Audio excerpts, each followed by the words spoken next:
Hello friends, welcome back to my channel. இந்த நெல்லிக்காய் செடி 25 லிட்டர் கேனில் வச்சுருந்தேன். அது ரொம்ப நாளாக மாற்றணுன்னு ரொம்ப நாளாக யோசிச்சுட்டே இருந்தேன். என்னால் பண்ண முடியல. இன்றைக்கி தான் ரொம்ப கஷ்டப்பட்டு மாற்றிருக்கேன். இந்த பாக்ஸில் மாற்றிட்டேன்.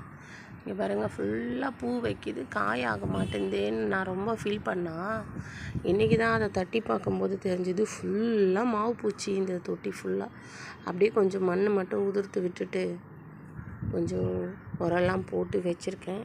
பார்க்கலாம் இது எப்படி வருதுன்ட்டு. தர்பூசணி கொடி விதை போட்டல, நான் கம்போஸ்ட்லேருந்து தன்னால் முளைச்சி வந்தது.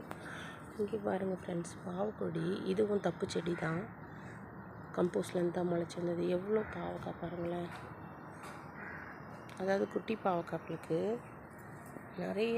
சரி, நான் இது அந்த அளவுக்கு ஒன்றும் நினைக்கல, நான் காய்க்கு வந்துட்டு. ஏன்னா ஒரு செடி செத்து போச்சு இப்போ தான். இது பாருங்கள், எவ்வளோ குட்டி குட்டி குட்டி குட்டியாக இருக்குது, நிறைய பிஞ்சு.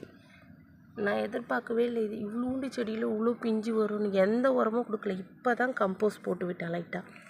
இது அப்படியே கொடி மாதிரி இந்த கயிறில் கட்டி விட்டுட்டு இப்போ தான் கம்போஸ்ட் போட்டேன். தர்பூசணி ஒன்று, கிட்னி பழமா வெள்ளரி பழமான்னு தெரியல, பார்ப்போம் வரட்டும். நேற்று பாலக்கீரை விதை போட்டேன், முளைச்சி வந்திருக்குது ஃப்ரெண்ட்ஸ். Happy gardening.